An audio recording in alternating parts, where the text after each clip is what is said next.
Come, let us worship together. Let us open our minds to the challenge of reason. Open our hearts to the healing of love.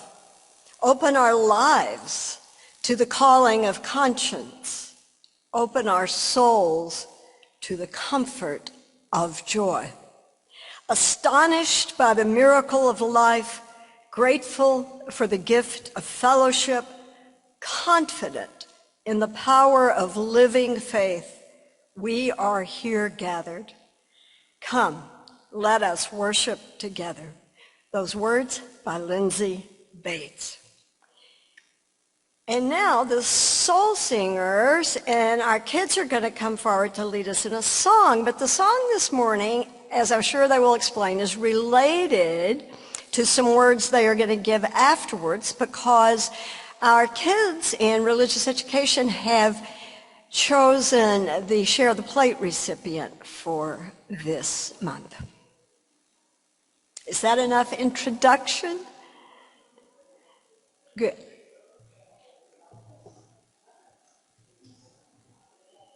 And the words for the song are going to be in the order of service, so that people can join in when they ask you to, if you wish, I believe.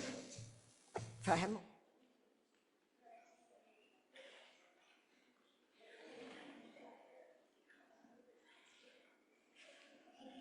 You're going to need the mic.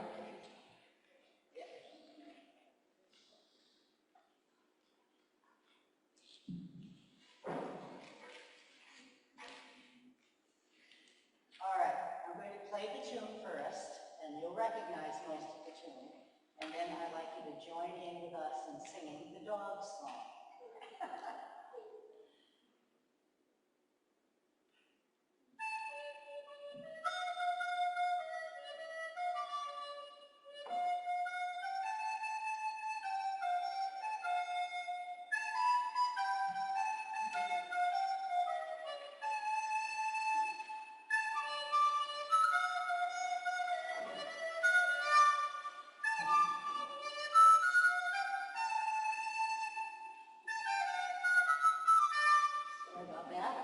The dogs we know are in shapes, some are big and tall, and some are long, and some are thin, and some are fat and small, and some have little bits of fluff and have no shape at all. But all dogs have a special heart, they're always brave and true. They all deserve a chance at life, and that makes us happy too. One more time. The dogs we have many shapes, and some are big and tall, and some are long, and some are thin, and some are fat and small, and some are little bits of fluff and have no shape at all. But all dogs have a special heart, they're always brave and true. They all deserve a chance at life, and that makes us happy too. Thank you.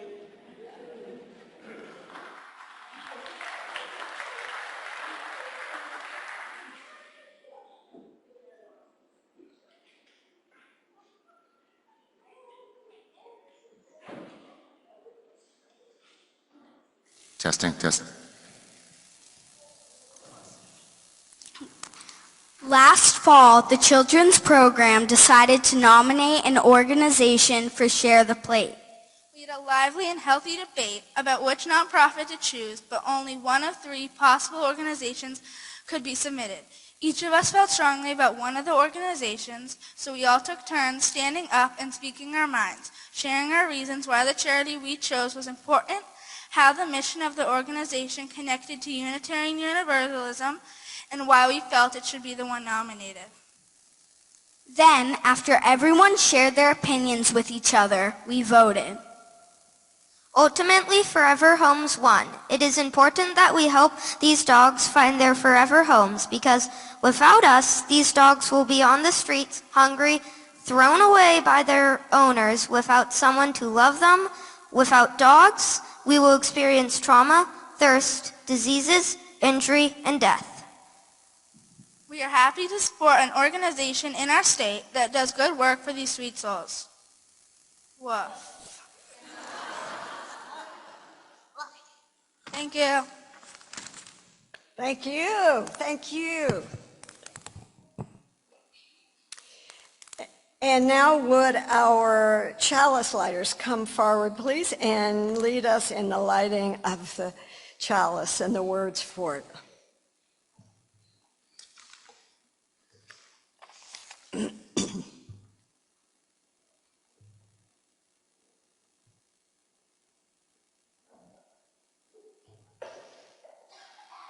Rise, please, and stay standing, or embody your spirit, and remain standing for the doxology.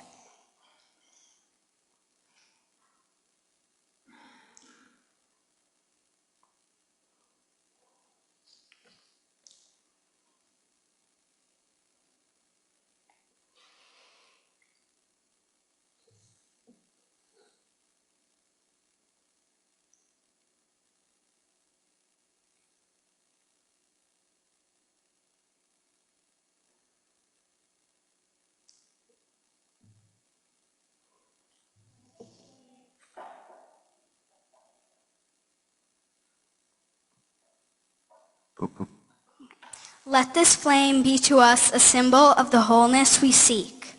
Its brightness dispelling gloom, lighting a path to faith and hope. Its glow reminding us of the sacred bonds that link us to all living things.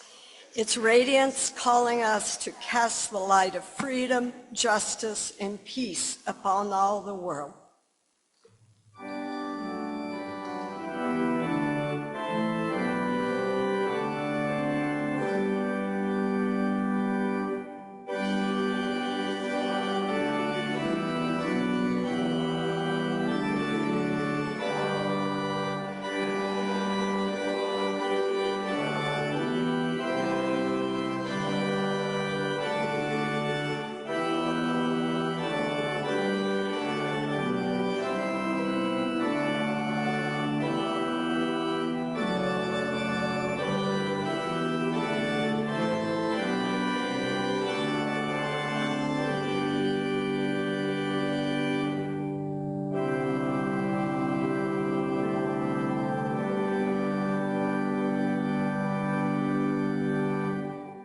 Seated, but please join in singing our children out to go now in peace so that they can go have their last Magic Lab Sunday with Reverend Rob.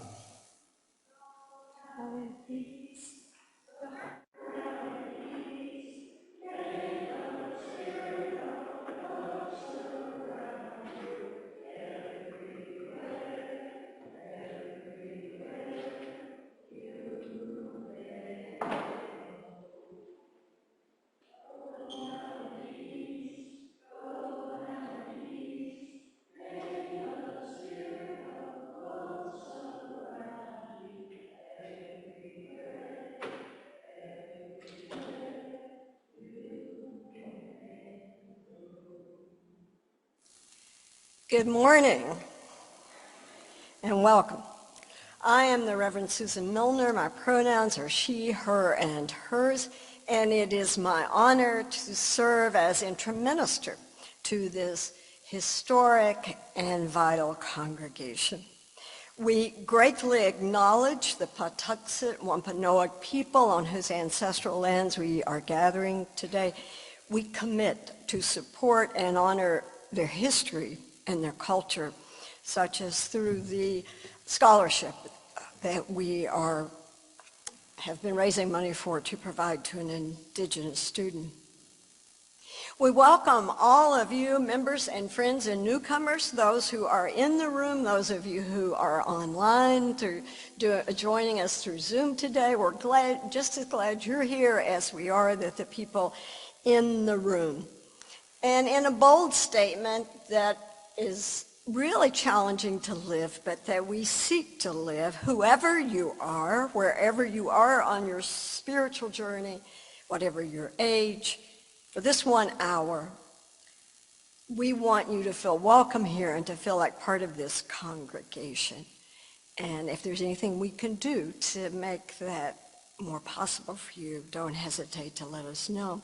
Every one of you who's here is welcome and invited to coffee hour after the service in the assembly hall, through the parlor and down at that end of the building. If you're visiting and come to the coffee hour, please I used to have a red mug. Take your red mug and get your coffee or tea so that we can notice you and give you a warm First Parish welcome.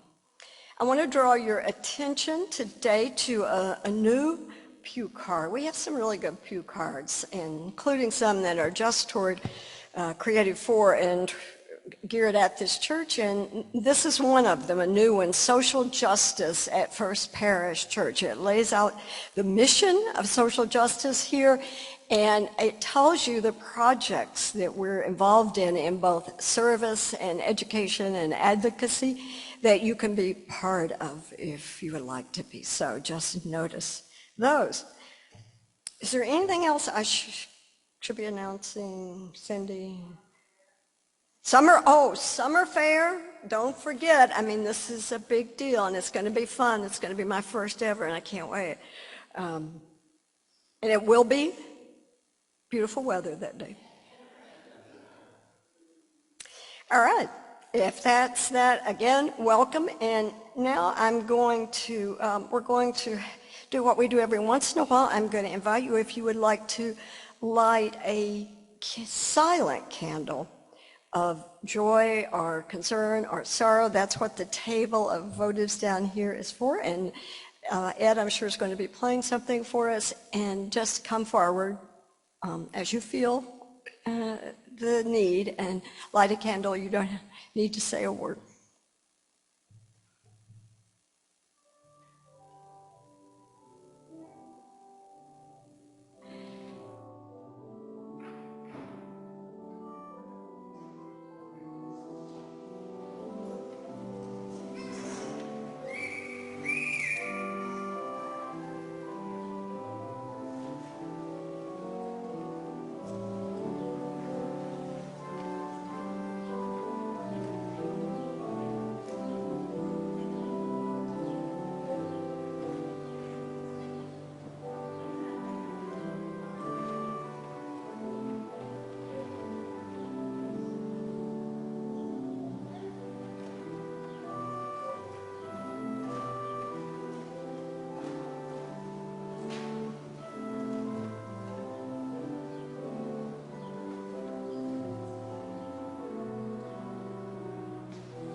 Would you rise in body or spirit and join in singing that Unitarian Universalist prayer 123, Spirit of Life? Let's sing it twice through, please.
Be seated.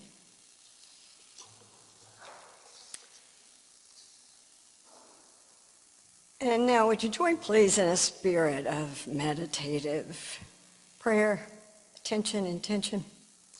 Source of all life, all love, all hope.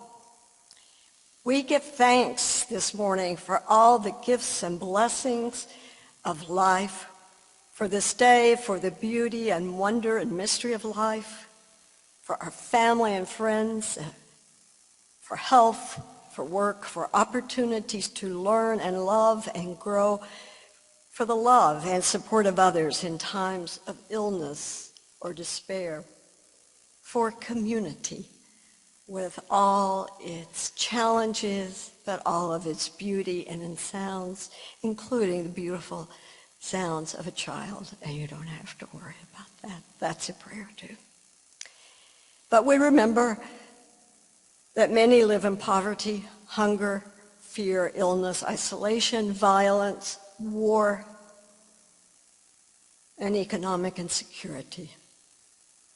So in the silence of this room and in the silence of our hearts, may we hear the call to a wider perspective and a deeper resolve.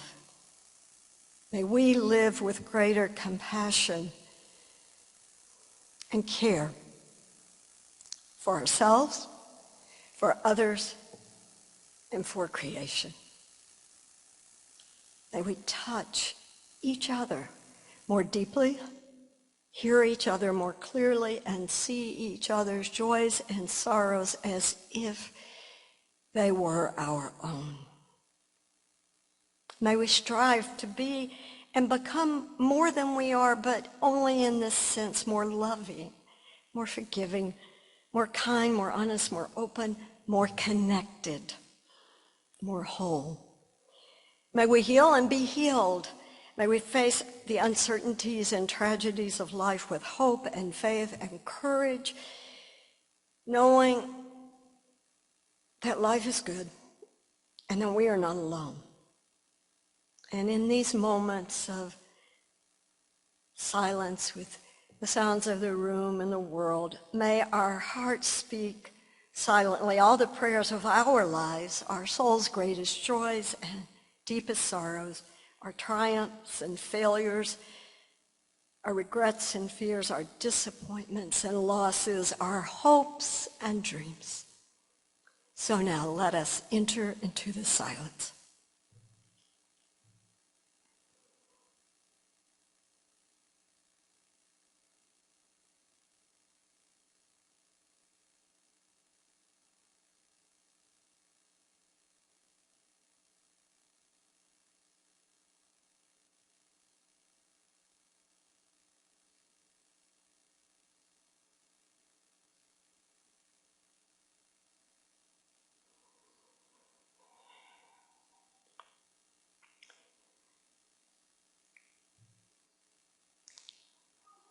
May our hopes and dreams take flight on the wings of love.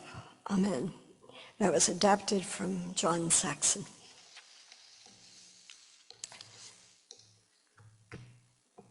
I realized last week that this was the only Sunday I had left to do a question box sermon, which I had wanted to do sometime this year, and because everything else is scheduled for the rest of the year. And so I thought, I put out a request for questions, and I thought, well, I'll never get enough. I'm just going to have to make up the questions. Or use some from another congregation. And of course, it's First Parish, Duxbury, and I got more than I could answer. And if I don't answer yours, I promise you that I'll find a way to do that. But that is the way you step up when you're asked to contribute, when you're asked to help. It's something I've been learning over these past 9 or 10 months, and I celebrate it, and I tell you I appreciate it.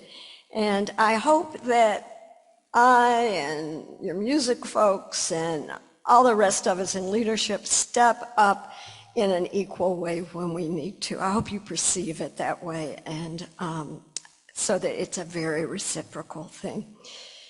Having said all that, your support of the church is appreciated financially, so the morning offering will now be given and gratefully received.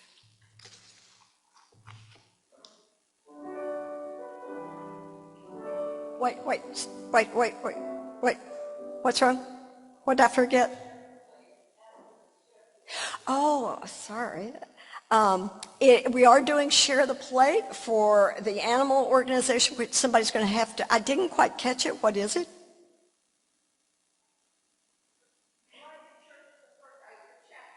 Okay. All right. Thank you. If it's for the Share the Plate, write in the memo that it is for Share the Plate. And do support it. I mean, first of all, is there anybody here who doesn't want animals to be saved and cared for and loved? But let's support our kids. This is obviously important to them, and they did a fabulous job asking us. Is that enough? Okay. Sorry, Ed.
Well, here we are at the question box sermon, the minister's opportunity to offend or disappoint nearly everyone in the congregation.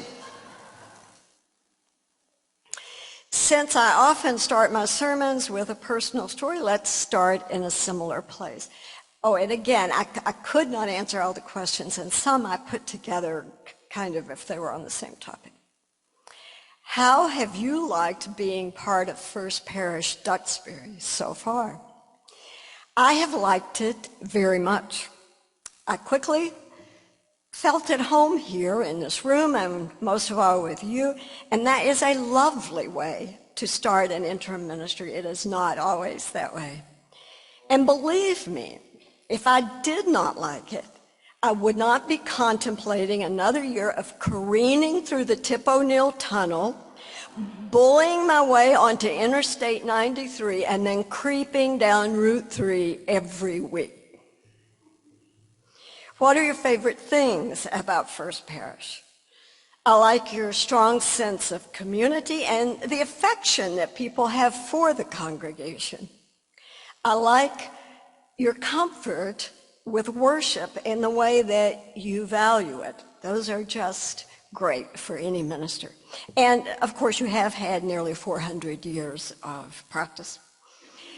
I appreciate the amount of service you do to the wider community and the dedication with which you do it, and also your desire to be part of that community.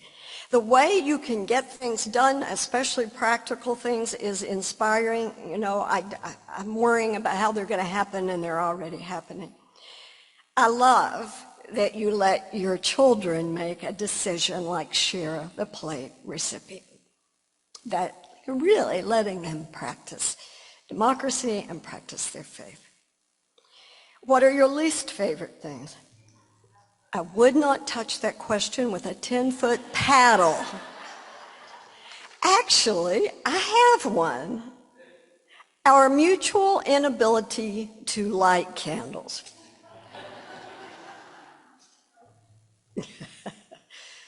Is there anything unique about this congregation from others that you have served? Each congregation really is unique. It's the result of its location, its local culture, its founding, the leaders it's had, the crises it's been through, and how it has dealt with them. And I'm still learning all of that about First Parish. But I can say that I have rarely seen a congregation strike such a good and healthy balance between caring for both itself and the wider community. And that's important. It's the same balance we want in any of our lives or in any community or family that we're involved in. What are your goals for your ministry here, and how can we as a congregation support you in achieving them? Well, there are goals that are, your leaders put in the congregational record when they're about to apply for an interim minister, and of course we work on those. But I do have some as an interim minister. My first aim is to help a congregation get through the transitional period as emotionally and spiritually whole as possible, and as ready for a new ministry as possible. And it's a little bit sometimes more complex than it sounds, because when you have long-standing issues that you need to address, and those are what show up in the record, dealing with those can split people, divide people, get people worked up. And so I guess I'm very committed, and have been in all of my interim ministries, to doing it as constructively and caringly and respectfully as possible.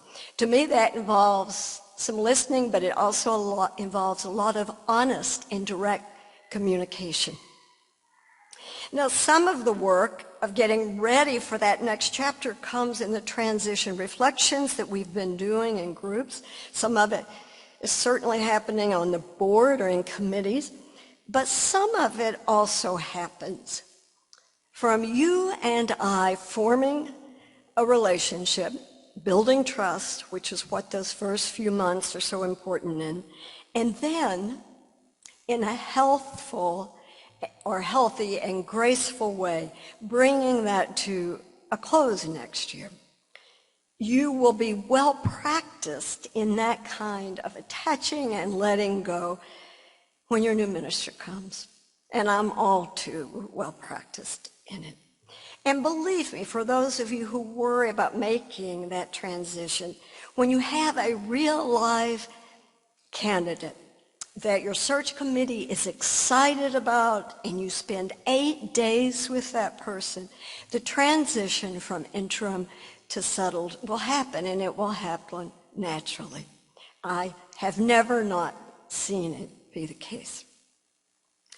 What can you do to support me in these goals? Trust the process, be here, participate, volunteer, and treat the interim period as a time of learning and insight and maybe even spiritual growth and joy. Keep your minds and hearts open. What will happen if we do not find a settled minister next year?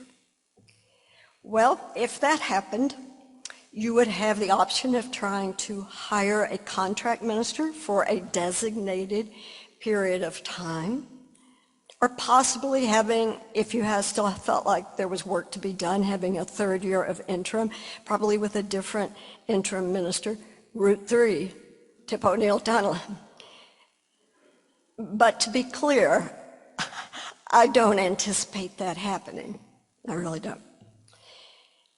Here's someone who is helping me now here in this question box sermon move away from our interim work, which we have been talking about, to just the fact that we're a Unitarian Universalist congregation and minister, and we're here as part of that larger world, and we live that reality every week too. So one person asks this: what's the difference between beliefs and values? It seems to me that beliefs are conclusions that we come to. And they're based on thought and evidence and experience, and they're statements of what we think is or isn't. Answers to questions like, is there a God or a supreme or an ultimate force? Is everyone born capable of good and evil? Did life on earth evolve, or was it created? Values, on the other hand, values are the worth that we attribute to behavior based in part on beliefs, but also on feeling and experience and our ideals. And it's values that help us center our lives and make decisions and set priorities. Love, justice, equity, compassion. We put worth on all of those as Unitarian Universalists. And they then lead sometimes to certain beliefs. What are some beliefs that Unitarian Universalists share in common? Well, of course, there's nothing I would dare to say that 100% of you use belief, but I think there are some, and just a couple of examples of ones that an awful lot of us believe. We believe that the worth of a human being is inherent and doesn't depend on some condition of humanity like gender or race or physical or mental ability. That it's there by virtue of our being human. We share the belief, and this has been historically true, and I'm going to use a little of the historical language, that revelation is open. In other words, that we don't ever have truth once and for all, that it can change, it can evolve as we learn more, as we understand more. The world is not caught in a scripture or even a scientific textbook or a history textbook. It can continue, and it will continue, to reveal itself to us. Individual UUs hold different beliefs about whether there's any afterlife, but I think Most of us share the common belief that we really want to concentrate on this life and that we are responsible for how we live in this world and for the world we live in. And we tend to believe that life here is worth honoring and caring for and celebrating and standing in awe of. Perhaps there's no better answer to this overall question than to quote my colleague Allison Palm, "We are a people of diverse beliefs, but we share a common faith, that every person is worthy of love, that what we do in this world matters, that we are connected to one another and to the earth." Now, someone asks, what can we do if we think our current 7 principles are clearer statements of values than the proposed 6 values of Article 2, which will be voted on at this year's General Assembly? Is there a movement to retain this? Well, what you could do is 5 of you could attend the virtual Unitarian Universalist General Assembly as delegates of First Parish in June and learn more about the Article 2 and the proposed amendments and vote on it. But I would also ask you to think about it this way. The distinction that we were just talking about, I was talking about, to be clear, between beliefs and values might give you a different angle to look at it from. I think that people have depended on the principles as the closest thing we feel like we have to a statement of beliefs. Every human being has inherent worth and dignity. But even if Article 2 passes, the principles aren't banned. It's not like you have to burn every copy of them. When we teach Unitarian Universalists, we can say, let's look at this presentation of our core values in Article 2 to see the heart of our identity and our commitment. But we might also pull up those principles, or even the old Ames Unitarian Covenant, or one of the old Universalist confessions, and say, well, this is also how our values led us to express our beliefs at times. How important is it, on that note, do you think, for First Parish Church to be part of a larger denomination? I think it is critical. The Unitarian Universalist Association, which, remember, is just an association of the different congregations. It helps the congregations a lot, not only in finding a minister, but you better believe that, or having a hymnal, but in personnel practices, programming, conflict resolution. Your leaders and I have sought advice from the UUA several times this year, and many times it's been very helpful. I look at their materials constantly. More importantly, think about it just in human terms. We understand who we are, and we grow in relation to other people. We don't do it on our own. If congregations, like people, keep to themselves, they will only be informed by their own experience, reinventing the same wheels and making the same mistakes. And people think congregational polity, the fact that we govern ourselves, means complete independence on the congregation's part, but it was never that way. When this congregation, or its ancestor congregation in the 18th century, would develop a real humdinger of a problem, and then I'll tell you about some of those next year, the leaders would sometimes call a council with 3 other separatist churches, congregations in the region, such as Plymouth or Hanover. They would put the problem before them and seek their advice. And they usually seem to follow it. We are not meant to go it alone in life. We need to be part of something larger than ourselves, and that goes for our collective selves as well as our individual selves. Now, being connected sometimes means that we're challenged by events other places, by national events or movements or situations, and we're challenged to consider who we are and what we do. And on that note, this question. Some people see the Black Lives Matter sign as political and offensive to some. This view would say we should not, as a church, be political. What do you think? Is it? And does it hurt our standing? Now, I know this is one of those questions that people have feels about, but understand something about me when I answer this question, please. As a woman who grew up in the South, involved in the civil rights era, who never embraced the Southern Baptist doctrine of my childhood, which was painfully apparent to my Sunday school teachers, and as a feminist,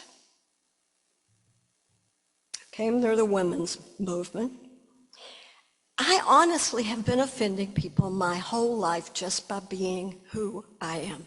Not intentionally, not meaning to, not in a nasty way, but just by my beliefs and my decisions.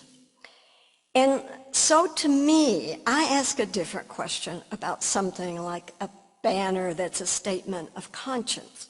What I ask about it is whether it's true to our values and our priorities, and whether it is important to say. Now, I was in New York City when things were happening in 2016.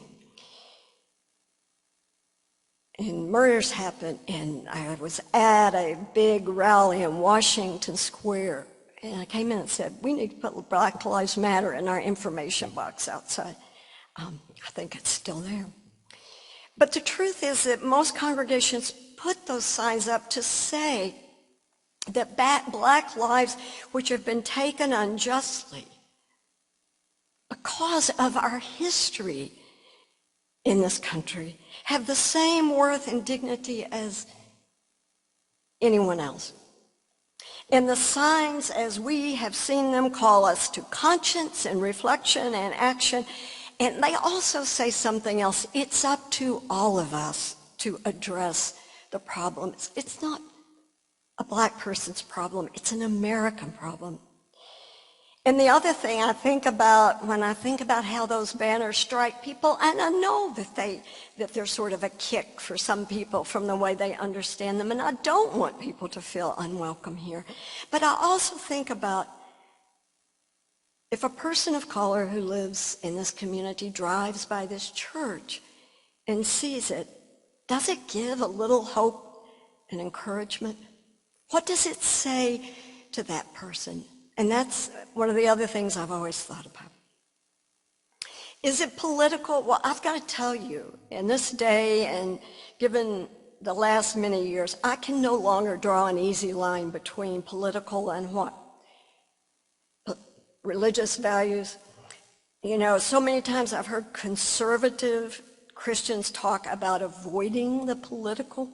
But does anybody who's read the Gospels think that Jesus overturning the money changer's table in the temple wasn't political? That treating a prostitute as worthy and affirming the women who were his followers wasn't political in his world?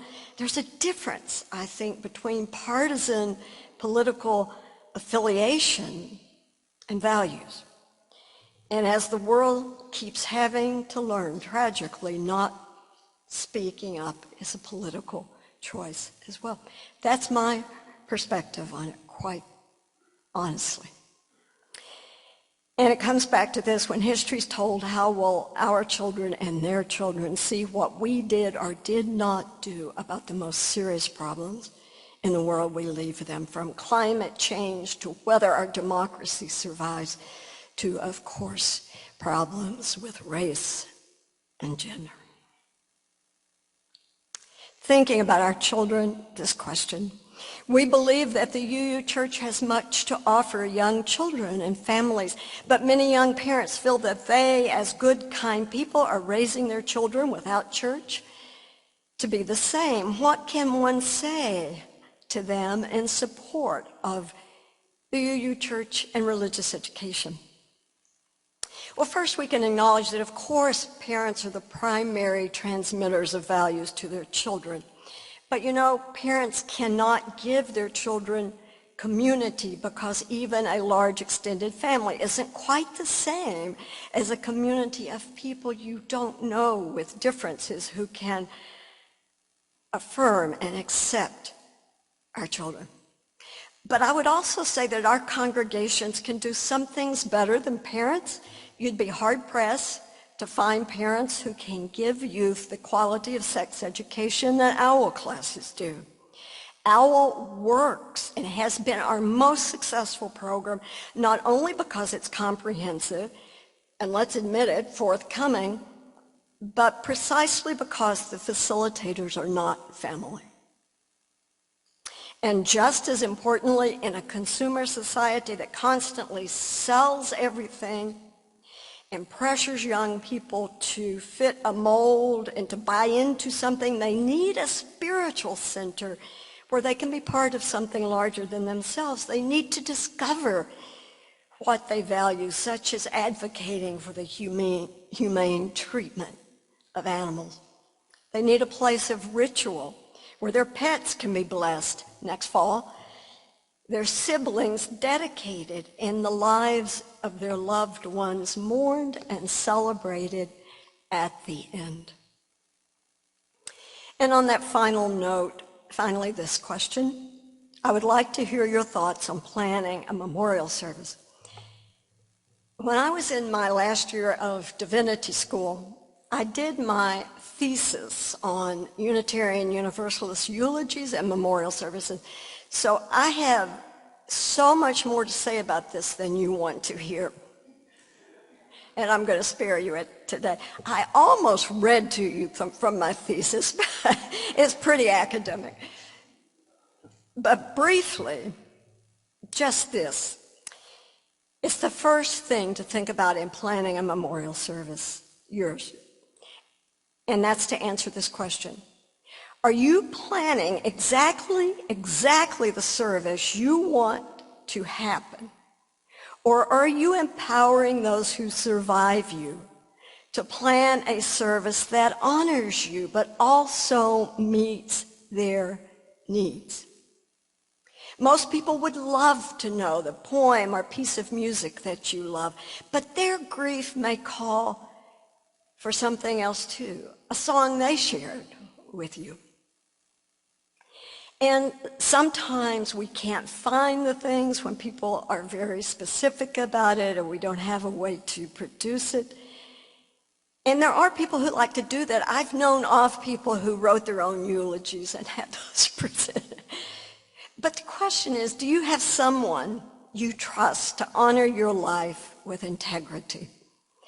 And if so, designate them to make the choices. That's the most important plan you can make. And tell them enough about what would honor you for them to feel confident in their decisions, but not so much that they will be burdened by your choices. That's my nugget of wisdom for the day. One of the songs in our hymnal has a line, "To question is the answer." I don't believe that. I believe that to question is to invite ourselves to find the answers in the light of evolving truth again and again. So I'm sure my answers to these questions might be different in September or this time next year. But we are blessed if we can do it in the context of community and do it with our own thought and care and honesty and other people. So thank you for your honest questions.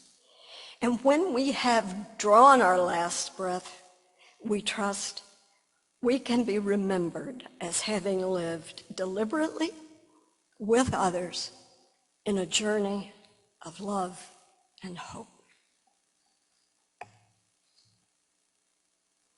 Would you rise in body and or spirit and join in singing number 128, For All That Is Our Life?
Community, but we don't leave our connection, our concerns, our care for each other, our service to each other, to the world, and to our faith continues until we are together again, friends. Be strong, be well, be true, be loving.